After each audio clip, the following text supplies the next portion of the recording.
룻기 1장 19절부터의 말씀을 교독합니다. 이에 그 두 사람이 베들레헴까지 갔더라. 베들레헴에 이를 때에 온 성읍이 그들로 말미암아 떠들며 이르기를 이가 나오미냐 하는지라.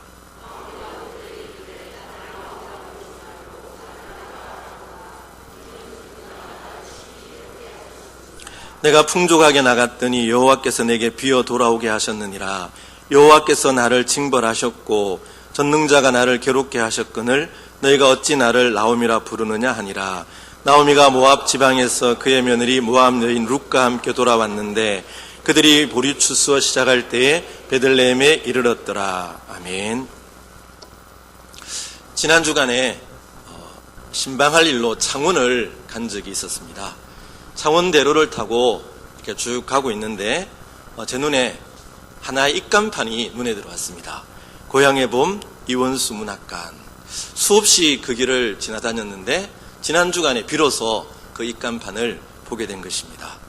가만히 생각해 보니 제가 설교를 준비하면서 이 고향이라는 거에 대해서 굉장히 묵상을 하고 있었는데 그 창원대로를 가는 길에 고향의 봄 이원수 문학관이 눈에 띄었던 것입니다.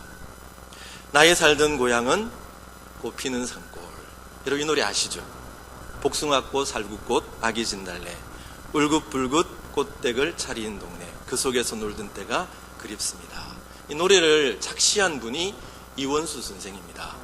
이분의 고향이 창원인가 싶어 제가 돌아와서 인터넷 자료를 찾아보니 마산이 고향은 아니고 양산에서 태어나서 아주 어린 시절에 마산으로 와서 거기서 고등학교까지를 다녔다는 기록이 있습니다.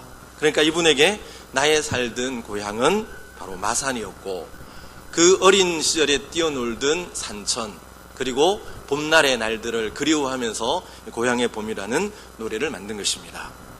제가 살던 고향은 마산은 아니고 경상북도 예천이라고 하는 아주 두메 산골입니다. 아버지의 묘소가 그곳에 있기에 한 해에 한 번 정도 방문할 때가 있습니다. 그때마다 저는 묘한 감정에 휩싸이게 되면서 옛날의 기억들이 저에게 이렇게 전해지는 것을 경험하게 됩니다. 어릴 때의 추억들, 어릴 때의 그 고향의 어르신들, 그리고 돌아가신 아버지에 대한 기억이 아련하게 제 마음속에 떠올라서 마치 제가 어린 시절로 돌아가는 듯한 그런 경험을 할 때가 종종 있습니다. 아마 여러분들도 다르지 않을 거라고 생각합니다. 고향을 돌아가는 마음은 아련하게 옛날로 돌아가게 만드는 묘한 힘이 있는 것 같습니다. 오늘 본 말씀은 이제 베들레헴으로 귀향하는 나오미의 모습을 보여주고 있습니다. 19절 말씀에 보면 이에 그 두 사람이 베들레헴까지 갔더라. 우리가 지난 2주 동안 살펴보았던 모압에서의 10년을 축약하는 말이 이에라는 짧은 단어입니다. 이 이에라는 짧은 단어 속에 지난 10년 세월의 구구절절한 사연들이 다 들어있는 거예요. 흉년을 피해서 모압으로 내려간 사연, 그곳에서 아비멜렉이 죽고 두 아들이 결혼을 하고 두 아들이 죽고 그리고 돌아오는 길에 오르바와 작별을 하고 룻이 붙조차 따라오기로 결심한 이런 모든 10년 동안의 내용들이 축약된 말이 바로 이에라는 단어입니다. 이런 과정을 지나서 나오미는 베들레헴에 이르게 됩니다. 여러분 그 당시 베들레헴은 아주 작고 작은 그런 시골 동네였습니다. 그러니 나오미의 귀향은 그 베들레헴 동네의 큰 빅뉴스였을 것입니다. 어쩌면 이 김정남이가 암살당한 사건보다 더 떠들썩하게 받아들였던 그런 사건이죠. 그래서 19절 말씀에 보면 예루살렘 온 성읍이 그들로 말미암아 떠들었다. 이 온 성읍이라는 말은 원어적으로 보면 모든 여자들을 뜻합니다. 여러분 이때가 보리 추수할 때이니 남자들은 들녘에 일을 하러 갔을 것이고 그러니 동네에 남아있던 여자들이 나오미의 귀향을 맞아 떠들썩하게 맞이하고 있는 겁니다. 여기 떠들며라는 단어는 기뻐서 환호하다라는 의미가 될 수도 있고 또 소동이 일어났다라는 뜻일 수도 있습니다. 긍정적인 의미로도 번역이 될 수 있고 약간 부정적인 뉘앙스로도 번역이 됩니다. 10년 만에 돌아오는 나오미를 바라보는 베들레헴 성읍 여성들의 마음은 제각각 아니었을까요? 어떤 이들은 반가움과 기쁨으로 나오미를 맞아들 것이고, 어떤 이들은 연민을 느꼈을 것이고, 또 어떤 이들은 속으로 비웃음을 날리는 그런 사람들도 있었을 것입니다. 그러나 오늘 본문이 보여주는 전체적인 베들레헴 성읍의 분위기는 기쁨과 반가움입니다. 10년 만에 돌아오는 이 나오미를 베들레헴 성읍 여인들은 기쁨으로, 반가움으로 그렇게 떠들썩하게 영접하고 있는 것입니다. 첫 시간에 말씀드린 것처럼 이 베들레헴은 오늘의 교회 공동체로 이해하고 적용할 수가 있습니다. 베들레헴 성읍 사람들이 10년 만에 돌아온 나오미를 기쁨과 반가움으로, 떠들썩함으로 맞이하고 있습니다. 이런 모습을 오늘 우리 교회에 적용한다면 우리 교회는 어떤 교회가 되어야 할까요? 저는 고향과 같은 교회, 그리고 어머니의 품과 같은 교회일 것이라고 생각합니다.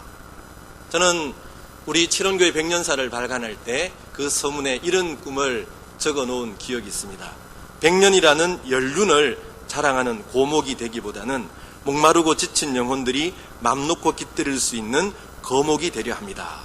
여러분, 목마르고 지친 영혼들이 맘 놓고 깃들일 수 있는 거목교회, 111년이라는 연륜을 자랑하는 고목교회가 아니라 그 세월만큼 모든 지친 영혼들을 품을 수 있는 거목이 되는 꿈, 이것이 저의 꿈이고 또 우리 칠원교회 모든 성도들의 꿈이어야 할 줄로 믿습니다. 우리가 이런 교회가 되기 위해서는 여러분, 좀 더 변화되고 좀 더 신경을 써야 될 부분들이 많이 있습니다. 무엇보다도 사람에 대한 따뜻한 마음과 친절함을 잃어버리지 말아야 됩니다. 나오미와 같은 고달프고 지친 영혼들이 이곳을 찾아왔을 때 우리는 따뜻한 마음으로 그들을 환영해 주어야 합니다. 룻과 같은 새 가족이 찾아왔을 때 따뜻한 눈길로, 반가운 미소로 친절하게 맞아 주어야 합니다.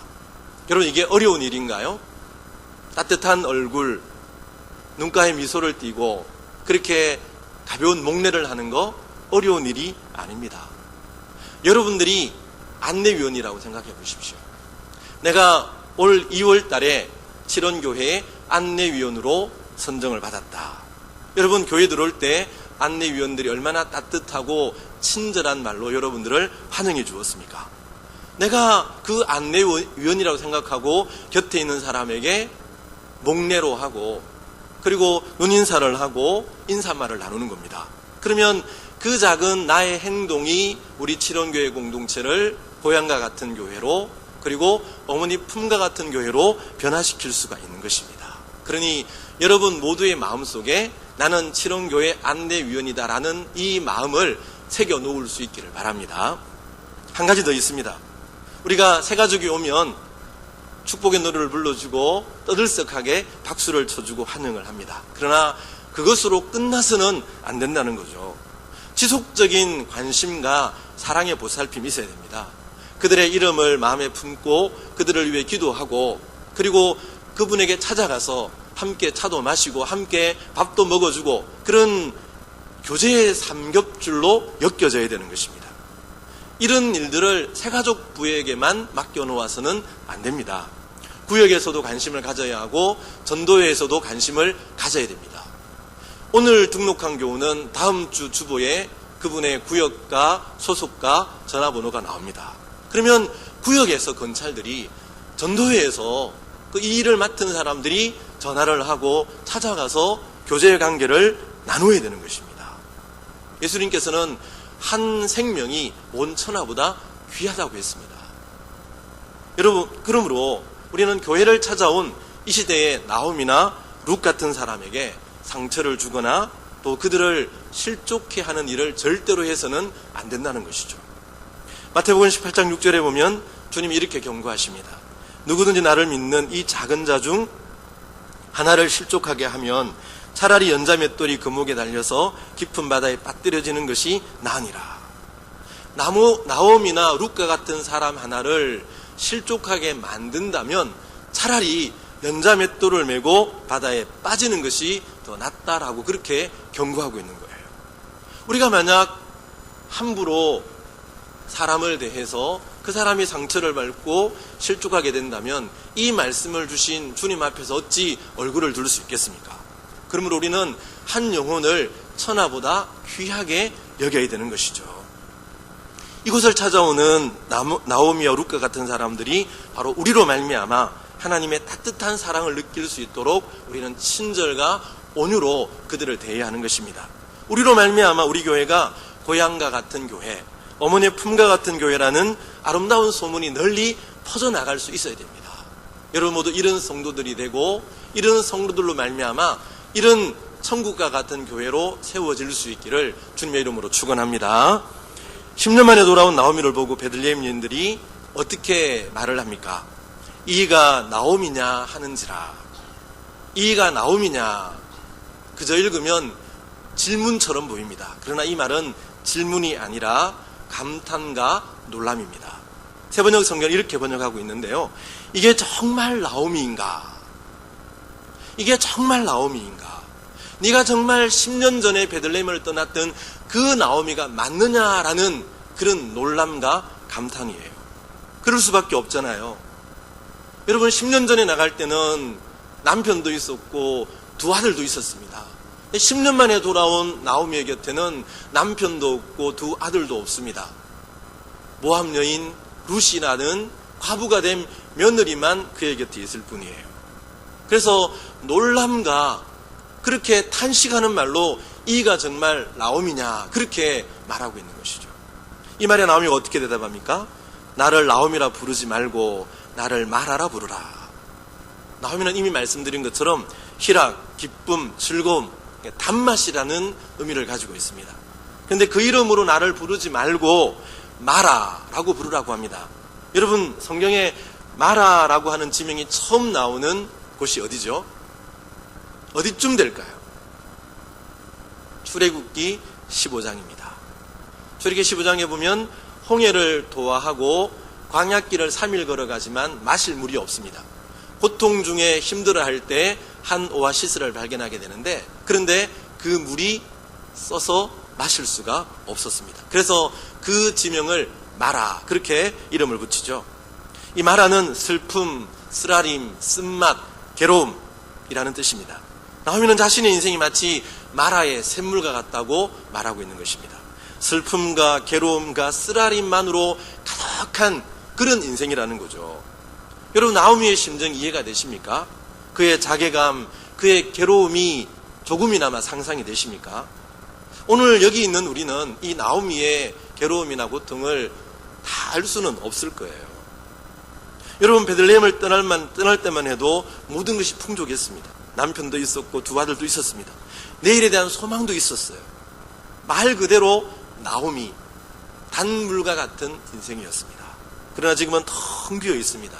남편도 없고 자식도 없습니다. 내일에 대한 소망마저 사라져버렸습니다. 그러니 나를 나오미라 부르라 그렇게 말하고 있는 것이죠. 근데 여러분 나오미가 자신의 인생이 이렇게 마라의 쓴물이 된 이유가 무엇이라고 합니까? 자신이 겪고 있는 고통의 이유를 나오미가 어떻게 해석하고 있습니까? 20절에 보면 이는 전능자가 나를 심히 괴롭게 하셨습니다. 21절에 여호와께서 나를 징벌하셨고 전능자가 나를 괴롭게 하셨거늘 너희가 어찌 나를 나오미라 부르느냐. 하나님이 나를 징벌하셨고 괴롭게 하셨다고 말합니다. 자신이 겪고 있는 고통의 이유를 그 고통의 해석을 하나님 앞에서 발견하고 있는 거예요. 여러분 고통이 올 때, 고난이 올 때 우리는 그 고통의 문제를 어떻게 생각하고 해석하느냐 굉장히 중요합니다. 고통을 당할 때 사람들은 고통의 이유를 제각각으로 생각합니다. 인도에서 오랫동안 선교 활동을 하신 레슬리 누비긴이라고 하는 아주 탁월한 선교사요, 탁월한 신학자인데요. 이분은 이런 일화를 들려주고 있습니다. 선교사로 인도에 도착한 첫 주간에 차를 타고 가다가 교통사고를 당해 병원에 입원하게 됩니다. 그런데 이 사건을 해석하는 사람들의 시각이 제각각이라는 거죠. 인도 현지인은 이 사고를 이 레슬리 누비긴의 전생의 업 때문이라고 해석을 했습니다. 영국인 관리는 평소에 자동차 정비를 잘하지 않아서 사고가 난 것이라고 해석을 했습니다. 그의 선교사 동료는 선교지에 도착해서 병원에 사고가 나서 병원에 입원하게 된 데는 하나님의 뜻이 있지 않겠느냐라는 말로 그를 위로했다고 합니다. 이렇듯 자신이 살아온 문화적 배경, 자신의 인생관, 세계관, 종교관에 따라서 고통에 대한 해석이 제각각 다르더라는 것입니다. 여러분, 다시 나오미로 돌아가 보십시다. 나오미는 자신이 당한 이 환난과 고통에 대해서 이렇게 말할 수도 있었습니다. 내가 이렇게 된 건 남편을 잘못 만났기 때문이에요. 그렇죠? 나오미가 모압 땅으로 내려갈 것을 결정한 것이 아닙니다. 그의 남편 엘리멜렉이 모압 땅으로 내려가기를 결정했고, 나오미는 남편의 결정을 따를 수밖에 없었습니다. 그러니 자신이 당한 그 모든 고통을 남편 탓으로 돌릴 수도 있습니다. 오늘날 얼마나 많은 사람들이 이렇게 남을 탓하며 자신의 불행을 해석합니까? 내가 지금 불행한 건 당신 때문이야, 배우자 때문이야, 부모 때문이야, 누구누구 때문이야. 또 어떤 사람들은 운 타령을 하고 재수 타령을 하죠. 내가 이런 고통을 만난 것은 운이 나빴기 때문이야, 운이 없어서 그래, 재수가 나빠서 그래, 이렇게 해석하는 사람들이 우리 주위에 얼마나 많습니까? 그런데 나오미는 자신의 고통을 남편 탓으로 돌리거나 그저 운명소관으로 돌리지 않고 하나님과의 관계 속에서 자신을 성찰하고 있습니다. 그리고 자신이 당한 고통을 하나님의 징계로 해석합니다. 20절 21절 말씀 읽어보면 여호와라는 말씀이 2번 나오고 전능자라는 단어가 2번 나옵니다. 여러분, 여호와라는 이름은 언약에 신실하신 하나님, 약속을 반드시 지키시는 하나님이라는 의미를 가지고 있습니다.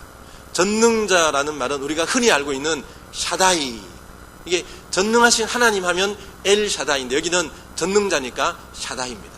이 샤다이라는 말은 무에서 유를 창조하신 전능하신 분, 최악에서 최선을 이끌어내실 수 있는 능력이 있는 분이라는 그런 뜻을 담고 있는 이름이에요. 여러분, 하나님의 징계로 말미암아 자신의 인생이 마라가 되었다고 탄식하는 나오미, 이 나오미의 탄식을 우리는 어떻게 이해해야 할까요?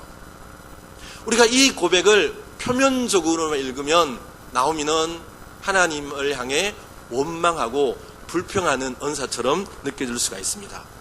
그러나 우리가 그의 깊은 내면, 마음 밑바닥까지 내려가서 그 안에 있는 것들을 살펴보면 그 심층적인 나오미의 마음 깊은 곳에는 하나님을 향한 갈망, 하나님을 향한 소망, 하나님을 향한 기대감이 놓여 있는 것을 발견하게 되는 것이죠. 나오미는 지금 이렇게 하나님 앞에 호소하고 있는 거예요. 마라의 쓴물을 단물로 바꿔주신 전능하신 하나님, 마라와 같은 나의 인생을 다시 나오미로 단물로 바꿔주십시오. 텅 빈 나의 인생을 하나님의 최선으로 채워주십시오. 이렇게 호소하고 있는 거예요. 여러분, 그렇지 않습니까? 고통과 고난의 이유가 하나님께 있다면, 내 인생이 마라가 된 것이 하나님께 있다면 나의 인생을 다시 단물로, 나오미로 바꿀 수 있는 능력도 바로 무에서 유를 이끌어내시는 하나님, 최악에서 최선을 만들어내시는 그 하나님께 있음을 나오미는 알고 있는 거예요. 우리가 징계를 당할 때 무엇을 바라보느냐는 굉장히 중요합니다. 아버지가 잘못한 자녀를 징계할 때 어떤 철없는 아들은 아버지 손에 들려있는 회초리만 봅니다. 그러나 철이 든 아들은 그 아버지의 얼굴을 보는 거죠. 아이를 때리면서 찡그러져 있는 아버지 얼굴, 아이를 때리면서 마치 자기가 맞는 것처럼 눈가에 눈물이 맺혀 있는 그 아버지 얼굴을 보는 거예요. 우리가 하나님의 징계를 당할 때 하나님 앞에서 무엇을 바라보는가? 하나님의 손에 들려있는 해초리만 바라보는 사람은 하나님을 원망하고 반항하고 그래서 하나님과 더 멀어지게 되는 겁니다. 그러나 그 해초리를 드신 하나님의 얼굴을 바라보는 사람, 자녀를 징계하시며 그 얼굴에 슬픔이 묻어있는 하나님의 얼굴을 보는 사람은 고통을 당하면서도 고통을 주시는 그 하나님의 품에 더 가까이 나아가게 되고 그 하나님께 안기게 되는 거예요. 여러분, 이런 점에서 나오미의 귀향은 단순히 모압에서 베들레헴으로 옮겨온 지리적인 이동이 아니라 이 베들레헴으로 돌아온 귀향은 하나님을 향해 인생의 궤도를 수정한 영적인 방향 전환으로 이해할 수가 있는 것입니다. 오늘 본문은 이 베들레헴이라는 지명을 의도적으로 강조하고 있습니다. 19절에 보면 베들레헴까지 갔더라. 베들레헴에 이를 때에 20절에도 베들레헴에 이르렀더라. 여러분, 우리가 첫 시간에 베들레헴을 그 땅을 떠나가는 나오미의 모습을 보았다면 1장 마지막 부분에서는 다시 그 땅 베들레헴으로 돌아오는 나오미의 모습을 우리에게 의도적으로 강조해주고 있는 거예요. 무슨 뜻이겠습니까? 나오미가 있어야 할 곳, 나오미가 되돌아와야 할 곳이 바로 이 유다 땅 베들레헴이라는 뜻이죠. 10년 전 나오미의 가정은 베들레헴 땅을 떠났습니다. 양식을 따라, 물질을 따라, 풍요를 따라 모압 땅으로 내려간 거죠. 그런데 그곳에서 남편 엘리멜렉도 죽고 두 아들도 죽고 나오미 홀로 남았습니다. 이것을 통해 나오미가 깨달은 것이 무엇일까요? 인생은 돈으로 결정되는 것이 아니더라는 것입니다. 모압 땅이 축복의 땅인 줄 알았는데 거기가 축복의 땅이 아니더라는 거예요. 물질이 있는 곳에 하나님도 계신 줄 알았는데 그렇지 않더라는 거예요. 여러분, 고통을 당할 때 이것을 깨닫는 사람은 그 고통의 유익임을 고백할 수가 있는 거예요. 서울의 온누리 교회를 개척해서 한국의 큰 교회로 성장시켰던 하용조 목사님. 그분은 이제 소천에서 천국에 계신데요. 그분이 살아생전에 여러분 간암 수술을 무려 6차례나 받았습니다. 투석을 하고 그 참 힘든 고통의 투병의 과정을 하시다가 천국에 가셨는데요. 이분이 이런 고통의 과정을 지나면서 뼈저리게 느낀 인생의 교훈 하나가 있습니다. 그게 뭔 줄 아십니까? 그는 이렇게 말합니다. 인생은 능동태가 아니라 수동태입니다. 내가 사는 게 아니라 그분의 은혜 안에서 사라지는 것이라는 것을 절감했습니다. 여러분, 이 건강의 위기를 만나보면, 내 사업이 파산당하는 이런 고통을 만나보면 인생이 내 뜻대로 되는 것이 아니구나. 인생이 내 뜻대로 되는 능동태가 아니라 그분의 은혜 안에서 사라지게 되는 수동태였구나. 내가 내 인생을 운전했던 것이 아니라 하나님의 손에 잡힌 인생이었구나. 이런 고백 아닙니까? 여러분, 시편 127편 1절 2절 말씀이 여기에 대해서 너무나 분명하게 들려주고 있지 않습니까? 여호와께서 집을 세우지 아니하시면 세우는 자의 수고가 헛되며 여호와께서 성을 지키지 아니하시면 파수꾼의 깨어있음이 헛되도다. 너희가 일찍 일어나고 늦게 누우며 수고의 떡을 먹음이 헛되도다. 여러분, 이것이 우리가 이 땅을 살아가는 인생의 본질이에요. 우리가 아무리 노력하고 노력해도 하나님이 함께 해주지 않으면, 하나님이 은혜로 지켜주지 않으면 우리의 결국 헛되고 헛된 것으로 사라지고 만나는 거예요. 나오미가 고통의 와중에서 깨달은 것이 바로 이거예요. 인생은 능동태가 아니라 수동태구나.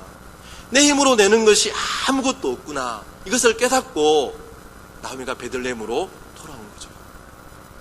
여러분, 나오미가 모압에서 베들레헴으로 돌아오는 길이 꽃길이었습니까? 가시밭길이었습니다. 텅 빈 인생으로 지금 베들레헴으로 돌아가고 있는 거예요. 모압에서 베들레헴으로 가는 그 몇 날 며칠 동안 나오미의 귓가에는 그 여인들의 수군거리는 소리가 쟁쟁하게 들렸을 거예요. 잘 먹고 잘 살겠다고 가더니 꼴 좋게 돌아왔구나. 남편 아들 다 잃고 며느리도 떠나갔다며, 이런 소리가 그의 마음에서 들려오지 않았겠어요? 그럼에도 그런 모든 장애물들을 극복하고 뛰어넘고 베들레헴으로 돌아오고 있는 거예요. 왜요? 인생의 생사화복을 주관하시는 분이 여호와 하나님임을 그는 뼈저리게 느꼈기 때문입니다. 내가 있어야 할 곳은 물질이 풍성한 모압 땅이 아니라 바로 생명의 떡이 있는 베들레헴 그 땅이 내가 있어야 할 자리구나. 이것을 깨달았을 때 그는 하나님을 향하여 인생의 방향을 전하는 것입니다. 모든 장애와 모든 가시밭길이 있었지만 그것들을 뛰어넘어서 하나님 앞으로 돌아온 것이죠.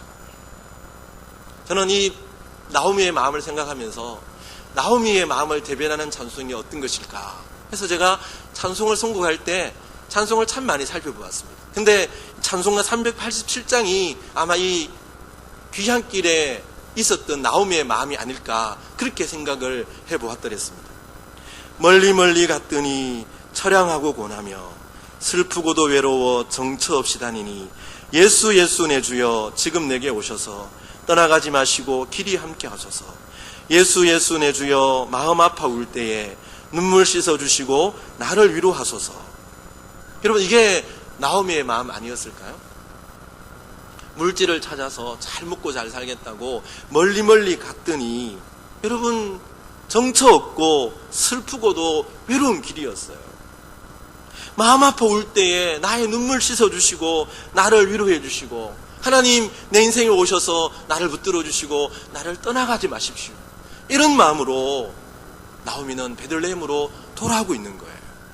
이런 점에서 나오미의 귀향은 하나님을 향한 인생의 전환이고 인생의 궤도수정이라고 볼 수 있는 것입니다. 그리고 오늘 우리는 이렇게 하나님을 향해 인생의 궤도를 수정하고 베들레헴으로 돌아온 나오미를 향해 베푸시는 하나님의 놀라운 은혜를 만나게 되는 거예요. 여러분, 베들레헴으로 돌아온 나오미 눈앞에 펼쳐지고 있는 장면이 무엇입니까? 하나님께서 돌아온 나오미와 룻을 위해 무엇을 준비하고 계십니까? 22절은 이렇게 말합니다. 그들이 보리 추수 시작할 때에 베들레헴에 이르렀더라. 여러분, 별 의미 없는 말씀 같지만 가만히 생각해 보면 이 말씀은 참으로 절묘한 말씀이고 참으로 의미심장한 말씀이에요. 지금 베들레헴으로 돌아왔는데 그들의 눈앞에 황금빛 보리 벌판이 기다리고 있는 거예요. 여러분, 하나님께서 모세를 통해 주신 율법 가운데 긍휼의 법이라는 게 있어요. 이것은 가난한 이들을 위한 배려의 법이에요. 그 가운데 하나가 추수를 할 때 가난한 자들이 그 이삭을 주울 수 있는 권리예요. 하나님께서는 이런 가난한 사람들을 위하여 이삭을 다 베지 말고 다 추수하지 말고 모퉁이의 일부분을 남겨두고 떨어진 이삭을 주워 담지 말아라, 그렇게 말씀하고 있지 않습니까? 하나님께서 가난한 사람들이 먹고 살아갈 수 있도록 그 길을 열어놓아 주신 율법이에요. 지금 나오미는 텅 빈 인생으로 돌아왔습니다. 여러분, 그 3400년 전 두 가부가 할 수 있는 일이 무엇이 있겠어요? 그런데 하나님께서는 그들을 위해서 보리 추수할 때를 예비해 주신 거예요. 얼마나 적절한 하나님의 타이밍입니까? 물론 당장 눈에 보이는 변화는 없습니다. 달라진 것도 없어요. 그러나 이것은 나오미와 룻을 향한 하나님의 은혜의 손길인 거죠. 하나님께서는 이들에게 헷세대의 은혜를 베풀어 주시고 이들을 돌보시고 지켜주신다는 은혜의 사인이요 너무나 분명한 증거가 되는 거죠. 여러분, 하나님은 은혜의 하나님이에요. 진노 중이라도 긍휼을 베푸시는 자비로우신 하나님이 우리 하나님이십니다. 예레미야 29장 11절 이렇게 말합니다. 여호와의 말씀이니라. 너희를 향한 나의 생각을 내가 아나니 평안이요 재앙이 아니니라. 너희에게 미래와 희망을 주는 것이니라. 예레미야가 33장 3절에도 주께서 인생으로 고생하게 하시며 근심하게 하시면 본심이 아니시로다. 하나님의 본심이 아니라는 거예요. 하나님의 본심이 뭡니까? 징계가 아니라 평안이요 풍성함입니다. 하나님의 본심은 돌아오게 만드는 것이지 망하게 하고 근심케 하는 것이 아니라는 거예요. 그래서 호세아 6장 1절 말씀에 보면 호세가 이렇게 외치고 있지 않습니까? 오라, 우리가 여호와께로 돌아가자. 여호와께서 우리를 찢으셨으나 도로 낫게 하실 것이요 우리를 치셨으나 싸매어 주실 것입니다.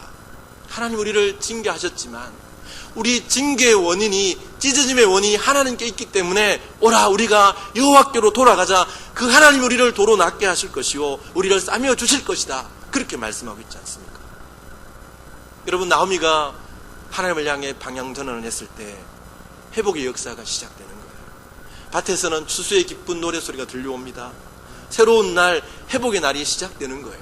그의 텅 빈 인생에 하나님께서 채우시는 은혜의 역사가 일어나기 시작하는 거예요. 나오미는 보지 못하고 우리는 보지 못할지라도 하나님은 오늘도 은밀한 중에 일하시고 자기를 향해 돌아오는 자들을 향해 풍성한 놀라운 은혜를 베풀고 계시다는 겁니다. 여러분, 대중가요 가수에서 목사가 된 분들이 많이 있는데요. 그 중에 한 분이 이종용 목사님이라는 분이 계십니다. 이분이 불렀던 노래는 너 겨울아이, 난 참 바보처럼 살았군요. 이런 아주 유명한 노래들이 있습니다. 70년대와 80년대를 풍미했던 인기 가수인데요. 이번에 1975년 가요대상 시상식에서 최고 가수상을 수상했는데 그날 대마초 소지죄로 구속이 됩니다. 이 감옥에서 절망 가운데 있는데 한 사형수가 그에게 전도를 하는 거예요. 그리고 전도를 하면서 그에게 구리 십자가를 건네주면서 이렇게 당부를 했다고 합니다. 나는 곧 사형당하겠지만 당신은 곧 출소할 테니 예수 잘 믿고 내 목까지 살아주십시오. 그렇게 전도를 하더래요. 근데 이렇게 전도를 받고 자기의 살아온 인생을 돌아보니까 하나님을 떠나 살았던 인생이 그렇게 허무한지 깨달아지더래요. 화려한 인기 스타의 이면에 있었던 그 허무함, 그 허물을 극복하기 위해서 대마초를 피웠던 거죠. 학창시절에 YMCA 활동을 통해서 하나님을 만나기도 했지만 멀리 하나님을 떠나 있었던 자기 인생을 돌아보면서 그는 하나님 앞에 회개합니다. 그리고 미국으로 건너가 신학을 하고 목사가 되어 지금 LA에 있는 코너스톤 교회를 담임하고 있다고 합니다. 이분이 수년 전에 펴낸 간증집이 난 참 바보처럼 살았군요 라는 자기의 노래를 딴 그런 간증집이 있어요. 여러분, 하나님을 만날 때 난 참 바보처럼 살았군요 그런 유행가를 불렀는데 정말 하나님을 만나보니까 하나님 없이 살던 그때 그 시절이 정말 바보와 같은 인생, 허무한 인생, 쓰디쓴 마라와 같은 인생이었다는 것이죠. 그리고 그리스도인이 되고 목사가 되어 살아보니 정말 하나님 주시는 풍성한 은혜를 경험하는 나오미의 인생, 단맛의 인생이 되었음을 그렇게 절절히 그 책에서 고백하고 있더라고요. 여러분, 오늘 여러분들은 무엇을 향해 나아가고 있습니까? 물질을 따라, 풍요를 따라, 세상을 따라 움직이고 있습니까? 아니면 하나님께로 끊임없이 인생 궤도를 수정하고 계십니까? 만약 여러분들이 인생의 궤도를 수정하지 않고 물질을 따라, 풍요를 따라, 세상을 따라 살아간다면 여러분들은 반드시 인생의 마지막에 후회하게 될 것입니다.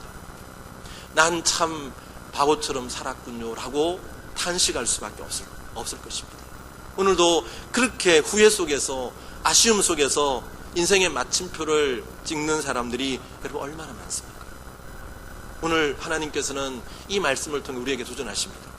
더 늦기 전에 하나님을 향해 인생의 방향 수정을 하라. 돌이킬 수 있는 시간과 기회가 주어져 있을 때 하나님을 내 삶의 중심에 모시는 삶의 방향 전환을 하라. 여러분, 예배의 자리로, 기도의 자리로, 말씀의 자리로 방향 전환을 하셔야 됩니다. 하나님께로 더 가까이 나아가셔야 합니다. 그렇게 우리 인생의 방향을 수정할 때 하나님이 예비하신 풍성한 은혜와 복을 경험하는 은혜 자리에 서게 될 것입니다. 그들이 보리 추수 시작할 때에 베들레헴에 이르렀더라. 그들이 보리 추수 시작할 때에 베들레헴에 이르렀더라. 여러분 모두 이런 은혜와 복을 누리시는 복된 인생으로 살아갈 수 있기를 주님의 이름으로 축원합니다. 아멘.